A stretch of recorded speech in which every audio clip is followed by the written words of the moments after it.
Hi everyone, Azriel Knight here, and welcome to another episode of Days of Night. In this episode, I'm going to be revisiting the Canon A-1 and why, despite being a Nikon shooter, I've held onto this camera for so many years.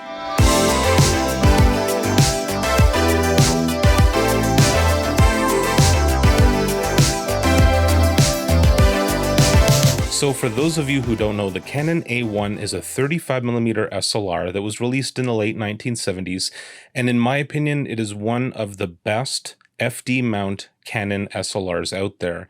It's got just about everything except for autofocus. Actually, a number of years ago, I did a full history on the Canon A-1, and if you're curious about that or some other videos where I've used it, I'll leave a link in the description. Now, my particular Canon A-1 was gifted to me by my father-in-law. Now, he used to use it and the 20mm lens that you'll see today to shoot oil rigs when he worked for the oil and gas industry back in the 1970s. So we needed something really wide to be able to capture the whole rig, the whole situation, and also be able to get things in really tight spaces. The 20mm lens that I'm showing you here is one of my favorite lenses I've ever shot with. I love wide angle lenses, if you don't know that about me, and I think it's just because of just the way that it distorts. I know that that's not the point. I know the point is to be able to get into tight spaces or to make things look sweeping, but I like pin cushioning and barrel distortion. That's my unpopular opinion. I like when things I like when things start to like wrap around, and that's just me. That's just the way I've always been with my shooting. Another one of my favorite wide-angle lenses is the Canon EF 16-35, and a lens that I recently bought that really broke the bank for me is the Nikon 14-24 f2.8.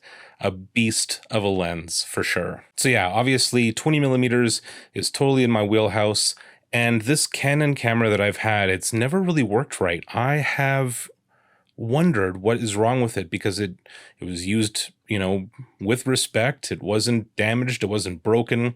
It just kind of sat in storage for, 10, 15 years or whatever.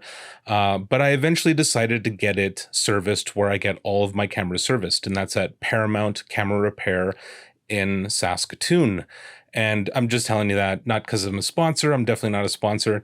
But every time I mention that I get my cameras repaired, you guys ask me, and I end up saying it like 5 or 6 times in the comments.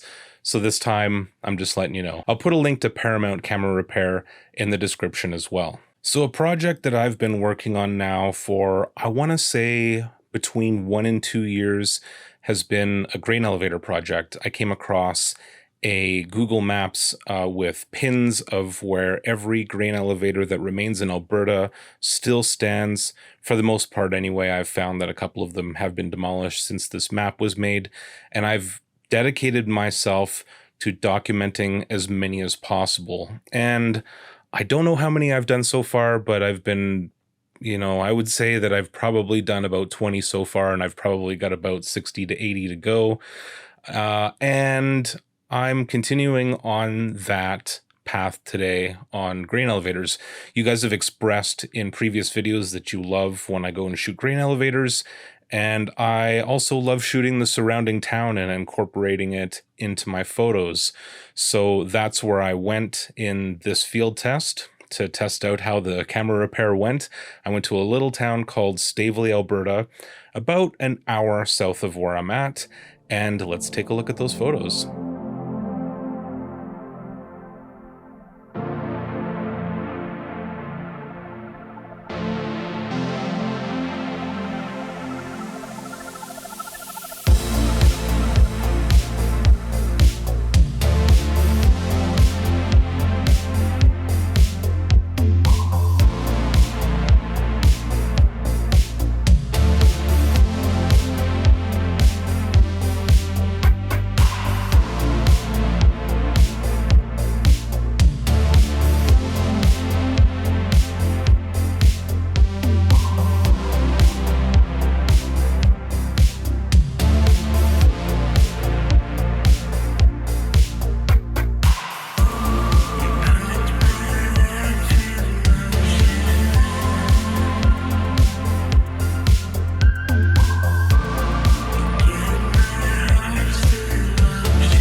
I hope you enjoyed those photos. I had a really great time using the Canon A-1. It had been at least a few years since I had had the camera in my hands because I knew it wasn't working right. And I had my fingers crossed while I was shooting, because even though I did have the camera repaired, I didn't get a chance to shoot it until the warranty on the repair had expired. So, again, fingers crossed, but everything turned out fantastic. I've never seen better exposed images come out of this camera. I'm so happy with Paramount Camera Repair, and if you're in Canada, I think you should check them out. As far as Stavely, Alberta goes, it was a cute little town, and obviously, grain elevators are grain elevators, and shooting like a couple of dozen of them, I've had to start to get really creative to make sure that they all don't look the same. I did come across another grain elevator photo book a couple of years ago, and I found that things got really stale after about page 50. Like, they were just kind of going through the motions, they all looked the same, and so I'm trying to avoid that. I'm trying to incorporate bits of the town and different angles and different films and stuff like that. And by the way, just in case you're curious, I used Ilford HP5 Plus at ISO 400, and I used some Ilford ID11 developer. In a previous episode, I compared expired ID11 to fresh ID11, and in this case, this developer was just a mix of the two. I had a little bit of each left, and I just poured them together into a single bottle, and thankfully it worked out well, because it's it's about a 6-week, 2-month-old batch now, so I was, again, fingers crossed. So I keep the Canon A1 mostly for sentimental value, but I think even if it wasn't a hand-me-down from a family member, I would have a hard time getting rid of it. The truth of the matter is that a couple of years ago, I decided to really boil down my collection in terms of what I shoot with. Like, this right here is a Nikon D780, and I use the same lenses on here as I do for my film cameras, my Nikon F100 and my F80. So I've been really trying to keep to that. But sometimes you want something a little smaller for 35mm film, and I think the A1 really fills in that gap. I've tried using just point and shoots, but I find the quality isn't up to my expectations. And, in future episodes, I might do some point and shoot first impressions, and I might change my mind on that. But for now, the A1 makes a really great, smaller, compact 35mm SLR for me to shoot with. Having it serviced and work like new was an amazing experience as well. And there's really not too much more I can say on the A1 that I haven't said in previous videos. I really encourage you to check those out. I think what it comes down to for me is that it has so many of the features that I use in my Nikon F100.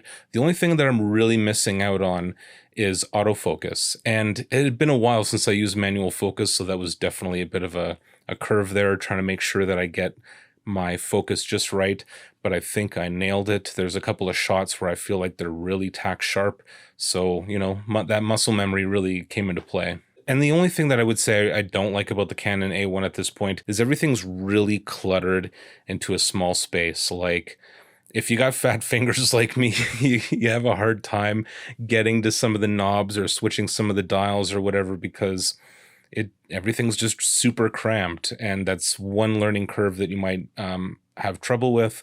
But if you got smaller hands, then that actually might be an advantage to you. So that's just a personal preference for me. So that's all for now. I hope you enjoyed this episode of Days of Night. It's been a while since I've made one. I've been focusing more on the history of photography, but summertime's coming around and I've got some free time again, and I want to get out there and do some vlogging, so I hope you're looking forward to that. If you want to support this channel, the best way that you can do that is to sign up to my Patreon. I have things like early access, free prints, and your name in the credits. And the second best way to support me is just a direct donation through my PayPal link in the description. You can also like and share this video. Anything helps.